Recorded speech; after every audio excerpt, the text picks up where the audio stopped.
Hello my dear students. Last class में हमने Gauss theorem की एप्लीकेशंस पढ़ी थी। उसमें हमने पहले एक खोखले गोले के कारण पढ़ा, फिर हमने एक ठोस गोले के कारण पढ़ा। अब वो दोनों ही कुचालक पदार्थ के थे, यानी कि उनमें से आवेश प्रवाहित नहीं हो सकता। फिर हमने बात की कि वही अगर अपने पास उस गोले की जगह चालक पदार्थ हो, चालक पदार्थ का गोला हो, तो चालक पदार्थ में भीतर आवेश उपस्थित नहीं रहता है। जो भी उसको आवेश दिया जाएगा वो संपूर्ण आवेश उसके पृष्ठ पर एक समान रूप से वितरित हो जाता है। पूरे पे जैसे गोला है तो उस पर बराबर फैल जाएगा, और बराबर फैलेगा यानी कि उसके भीतर उसके आयतन में उपस्थित आवेश की मात्रा शून्य होगी। तो जो आवेश है वो कहाँ है?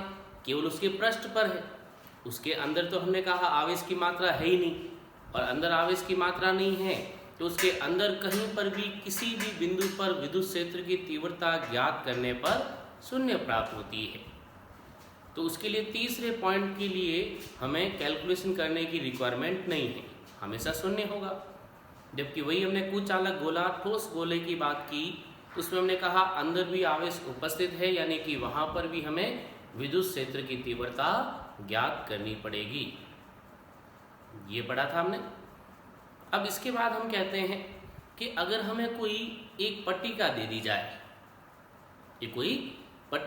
जाए, एक शीट दे दी जाए, अब उस शीट को आवेशित करें तो उसके कारण विद्युत क्षेत्र की तीव्रता कैसे ज्ञात की जाएगी वो हमें पढ़ना है। ओके, वो हम आज यहाँ पढ़ेंगे। स्टार्ट करें फिर। किसी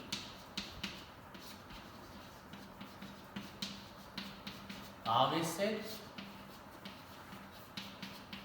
पट्टिका के कारण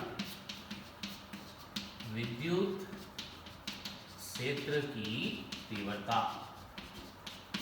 ओके, आवेशित पट्टिका की बात कर रहे हैं। देखो यहाँ इसके कारण हमें विद्युत क्षेत्र की तीव्रता ज्ञात करनी है।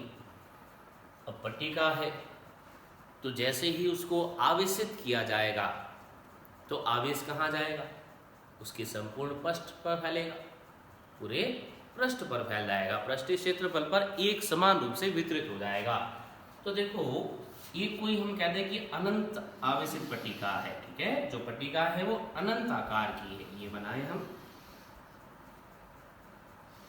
अनंत आकार की है, तो मैं इसको ऐसे मिला देता हूँ यहाँ, ये जैसे ये अनंत आवेशित पट्टिका होगी। अब इस पट्टिका को अगर धनावेश प्रदान किया गया तो वो संपूर्ण आवेश उस पट्टिका पर एक समान रूप से वितरित होगा। जैसे ये plus plus plus plus plus plus, ये बराबर फैल रहा है पूरा, दिख रहा है ना डायग्राम में? बराबर वितरित हो रहा है, एक समान रूप से वितरित हो रहा है। अब इस पट्टिका के कारण हमें विद्युत क्षेत्र की तीव्रता ज्ञात करनी है, तो कैसे करें? मैं कहता हूं कि अगर इसको मान लो आवेश दिया गया प्लस क्यू, ये आवेश दिया गया इस पट्टिका को, तो पृष्ठ आवेश घनत्व तो हमें पता है कि प्रति एकांक क्षेत्रफल में उपस्थित आवेश की मात्रा होती है। अब सबसे पहली शर्त अपने पास क्या है गाउस प्रमेय के अनुसार, कि हमें एक बंद गाउसीय पृष्ठ की आवश्यकता है। एक बंद गाउसीय पृष्ठ की आवश्यकता है, तो वो गाउसीय पृष्ठ हमें लेना पड़ेगा। तो यहाँ हम एक गाउसीय पृष्ठ लेते हैं, बेलनाकार पृष्ठ, जो उसकी लंबवत देखो इस तरह से आर पार गुजर रहा है। ठीक है, यहाँ से इससे आर पार गुजर रहा है, यहाँ से ये एक बेलनाकार गाउसीय पृष्ठ ले लिया, ये बेलन बना दिया।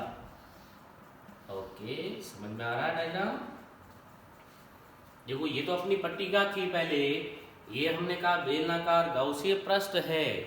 अब इस बेलनाकार पृष्ठ के लिए आपके पास पहले वाली कंडीशंस वही आ जाएगी जो हमने एक अनंत रेखीय आवेशित तार के लिए पढ़ी थी। एक छड़ या जो तार हमने कहा था उसके लिए पढ़ा था, वैसे ही अपने पास वो सेम स्थिति आ गई कि इस तरह से अपने पास एक बेलनाकार आकृति आ गई। ये बेलनाकार आकृति है, इसके कारण हमें विद्युत क्षेत्र की तीव्रता ज्ञात करनी है। तो इसके कारण ज्ञात करने के लिए अब वही वापस के तीन भाग होंगे।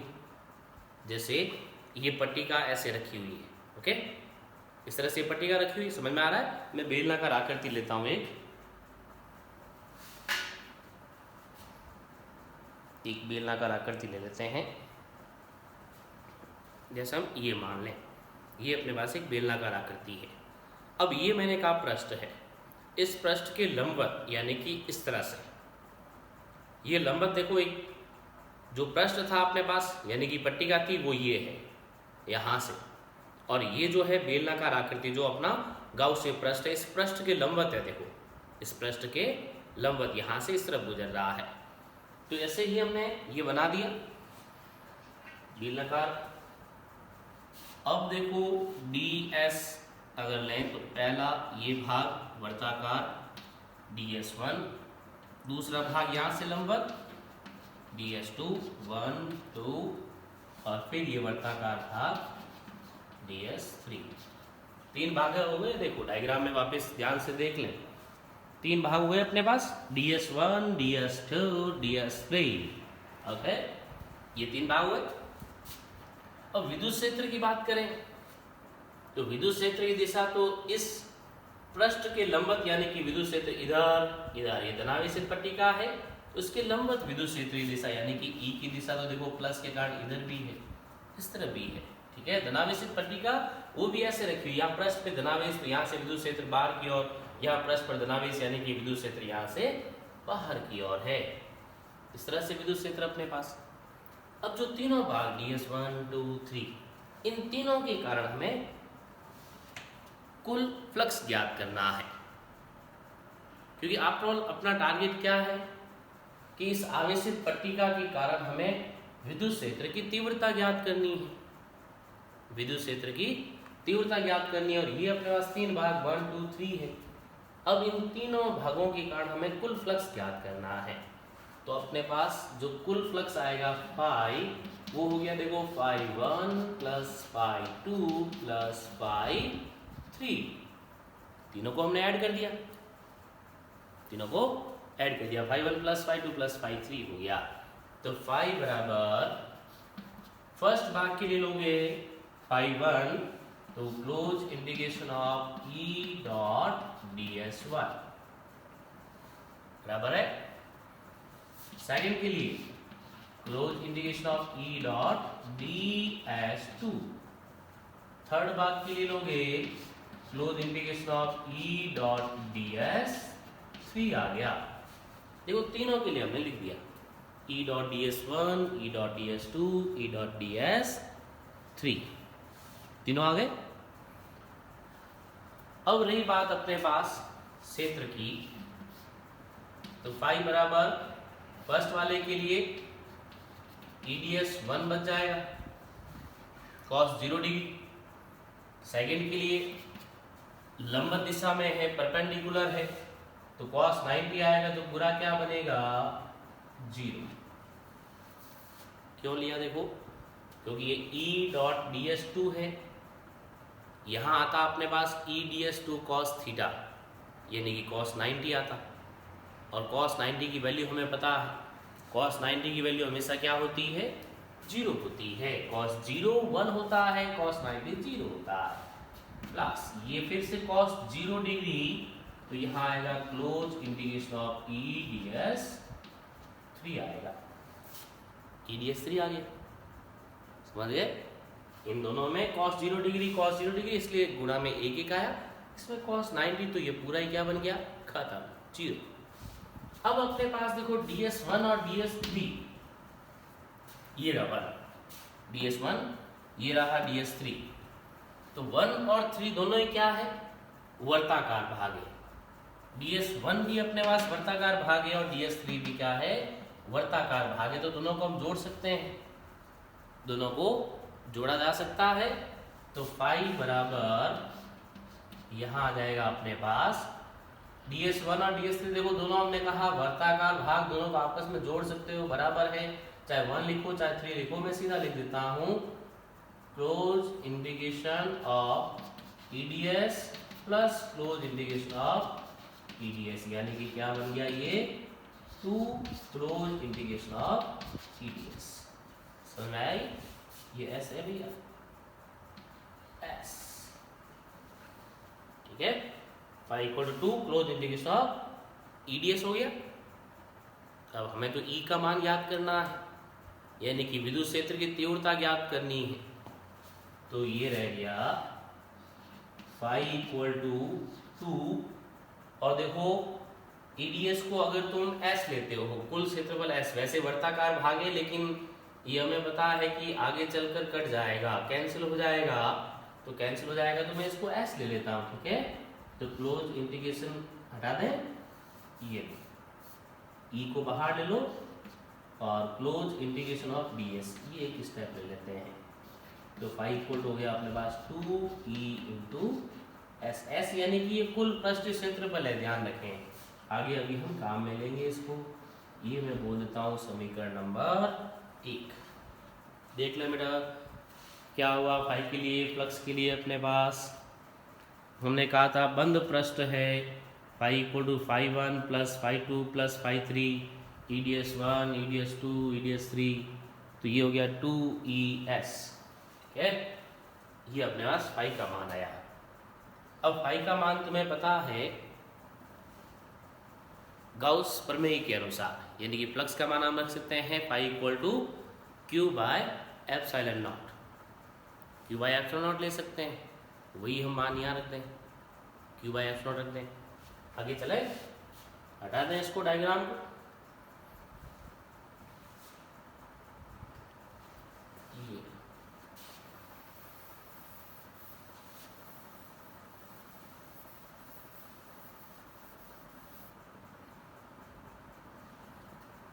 यहाँ आते हैं अब गाउस प्रमेय के अनुसार।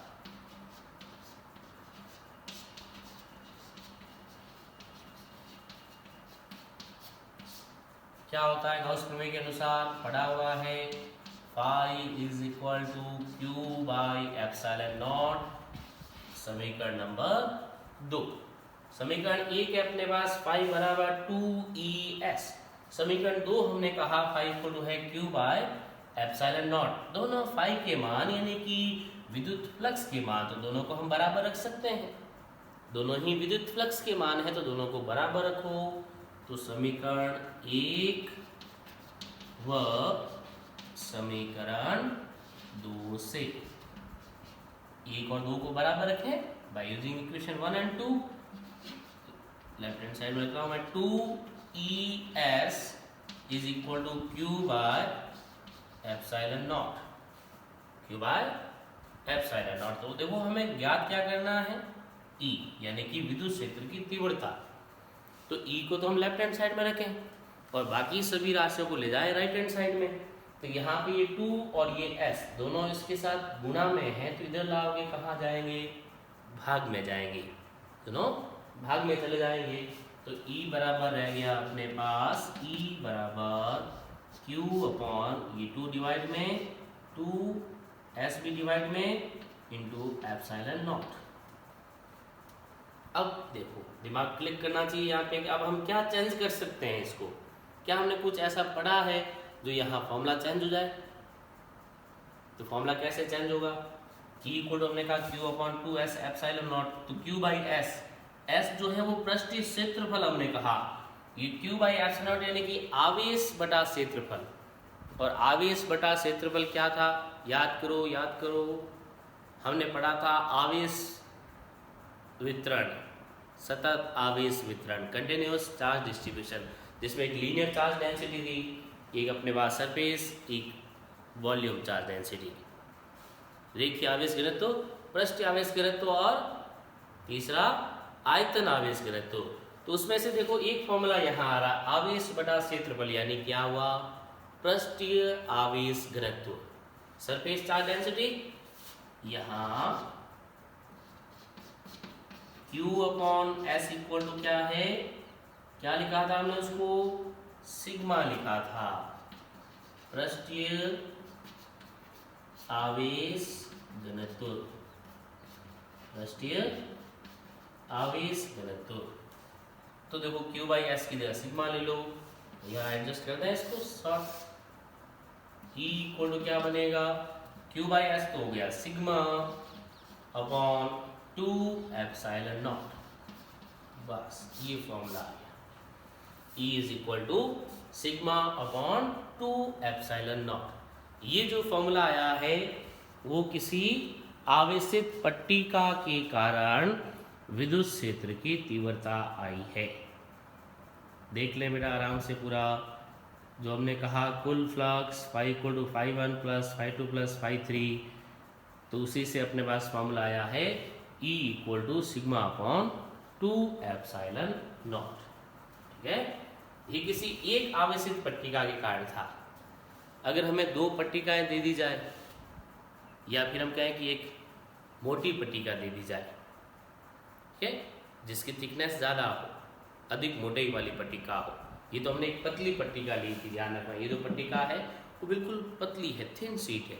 और अब हम बात करें थिक शीट की, अगर एक मोटी पट्टिका हो, ठीक है, तो मोटी पट्टिका का कारण कैसे याद करेंगे वो भी हमें पढ़ना है। या हम कह दें कि उस मोटी पट्टिका की जगह दो पट्टिकाएं हो, जैसे एक ये पट्टिका, एक इसके पास और पट्टिका, ये दो रख दी जाए, तब क्या कंडीशन होगी, तो वो भी हमें डिस्कस करनी है। ओके, ये देख लें वापस एक बार।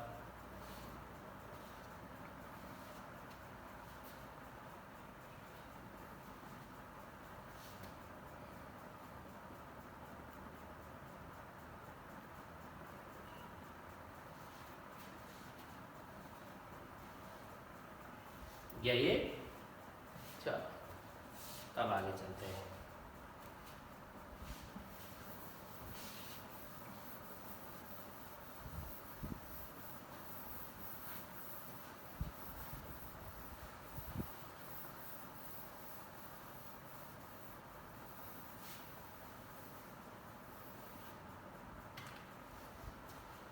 अब मैं कहता हूं कि दो पट्टिकाएं, दोनों जैसे एक दूसरे के समांतर दी, चलो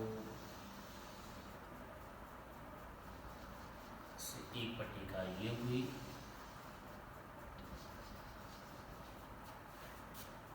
एक पट्टिका ये हो गई, ये दो हो गए, दोनों को हमने कहा धनावेश दे दिया। अब ये मान रहे थे वो धनावेश, ठीक है, इसमें हो सकता है कि दोनों ऋणावेशित हो, या फिर एक धनावेशित और एक ऋणावेशित हो, ऐसा भी हो सकता है। अभी हमने क्या कहा है कि दोनों ही धनावेशित है, वी आर एज्यूमिंग, हम ऐसा मान रहे हैं। हम तो कुछ भी मान सकते हैं, तो मान लो कि दोनों धनावेशित है। मान लो कि लॉकडाउन खुल गया है, भागो भागो भागो स्कूल चलते हैं, लेकिन अभी लॉकडाउन नहीं खुला है, हम मान सकते हैं। तो अभी अपने पास ये दोनों सीट्स हैं, दो पट्टिकाएं हैं, ठीक है। पहली पट्टिका के कारण, इसके कारण जैसे मैं कहता हूं कि विद्युत क्षेत्र जो है वो E1 है, और इसके कारण जो विद्युत क्षेत्र है वो E2 है। अब ये धनावेशित है तो E1 की दिशा देखो, यहाँ से ऐसे यहाँ हुई, ये आगे चलता रहेगा, E1 यहाँ से ऐसे भी जाएगा, ये E1 यहाँ से इस तरफ भी जाएगा, ये E1 इधर भी तो जाएगा कि नहीं, पट्टिका ऐसे रखी हुई है, तो विद्युत क्षेत्र इसके कारण तो E1 इधर भी जा रहा है, E1 इधर भी जा रहा है। अब इस दूसरी पट्टिका E2 की बात करें तो E2 जैसे इधर भी आएगा, E2 इधर ही आगे चलता रहेगा, E2 वहां से आगे चलता रहेगा E2, समझ गए। इसके कारण E1 E1 E1, ये पट्टिका यहाँ है तो ये हम कह रहे हैं E1 आगे चले जा रहा है, इधर यहाँ से इस तरफ आ रहा है। ये पट्टिका जब यहाँ रखी तो ये E2 उधर भी जा रहा है, ये E2 यहाँ से इस तरफ भी आ रहा है। तो E1 E2 हमने कहा कि दोनों अपने पास विद्युत क्षेत्र की तीव्रता है। ध्यान से देखना डायग्राम। अब इसके लिए हमें क्या करना पड़ेगा, इसके लिए हमें क्षेत्र मानने पड़ेंगे, रीजन्स लेने पड़ेंगे। अलग अलग रीजन हम मानते हैं, क्षेत्र मानते हैं। क्षेत्र कैसे, एक क्षेत्र में कहता हूँ कि इस पट्टिका के इस तरफ का हो गया, एक उस पट्टिका के उस तरफ का हो गया, एक इन दोनों के बीच का भाग हो गया, तीन क्षेत्र हो गए। ये वाला जो है अपने पास क्षेत्र फर्स्ट हो गया, बीच वाला जो है वो क्षेत्र सेकंड हो गया, और ये वाला क्षेत्र रीजन थर्ड हो गया। ये तीन क्षेत्र हो गए। ध्यान से समझ लेना इसको। क्षेत्र 1, क्षेत्र 2, क्षेत्र 3 दिख रहा ना ढंग से डायग्राम। क्षेत्र first, second, third, E1 E2 E1 E2 E1 E2 दोनों का जो विद्युत क्षेत्र की तीव्रता है।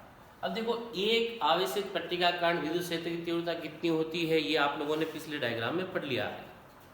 क्या था formula? E = sigma upon 2 epsilon not. अभी पढ़ा ना, सिग्मा अपॉन 2 एप्सिलॉन नॉट।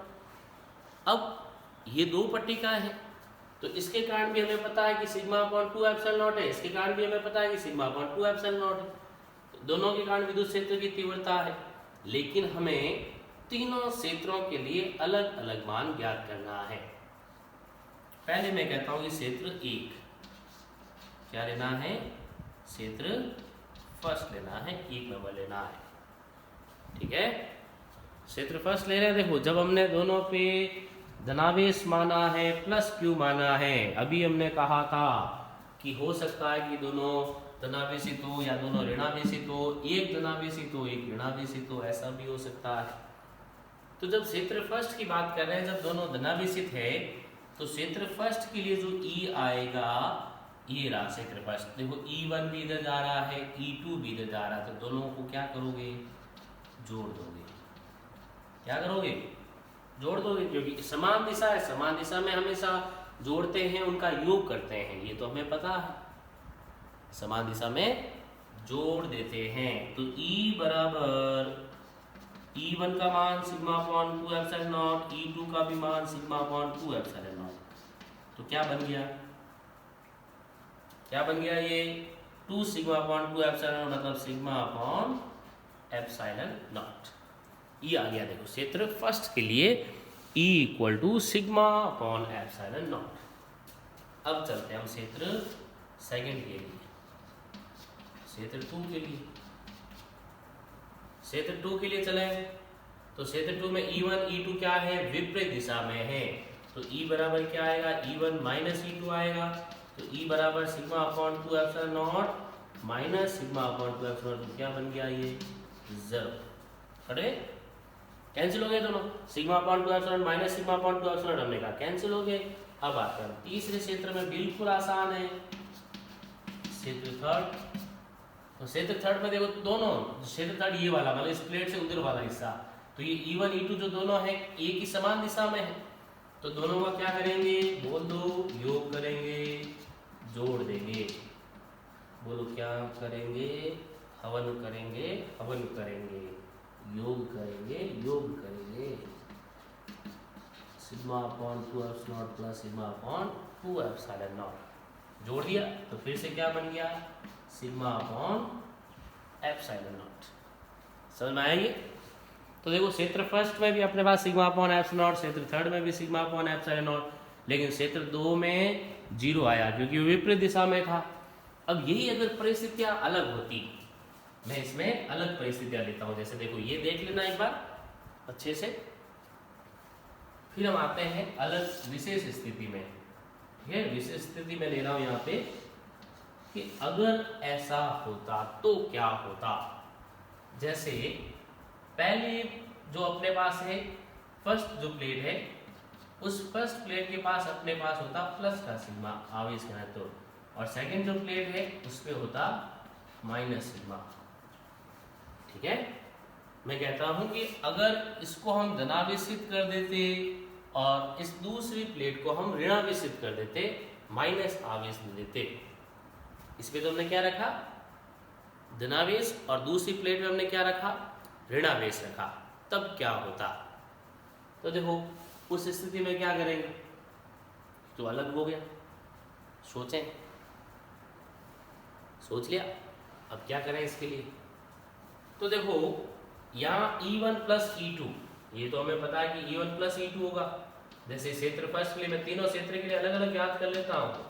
क्षेत्र फर्स्ट में E बराबर हम कह रहे हैं कि E1 प्लस E2 होगा, तो वही E1 प्लस E2, लेकिन जो E1 का मान होगा, इससे देखो यहाँ पे मैं लिखता हूँ E1 जो होगा वो तो होगा सिग्मा अपॉन 2 एप्सिलॉन नॉट, और E2 हमें क्या मिलेगा? E2 बराबर मिलेगा माइनस का सिग्मा अपॉन 2 एप्सिलॉन नॉट। दिख रहा है ना बराबर? चेक कर लें, E1 E2 के दोनों के मान अपने पास E1 equal to sigma upon 2 epsilon naught, E2 बराबर minus sigma upon 2 epsilon naught. तो देखो जब इनका योग करोगे तो एक प्लस का मान एक माइनस का मान, तो E बराबर क्या मिलेगा 0।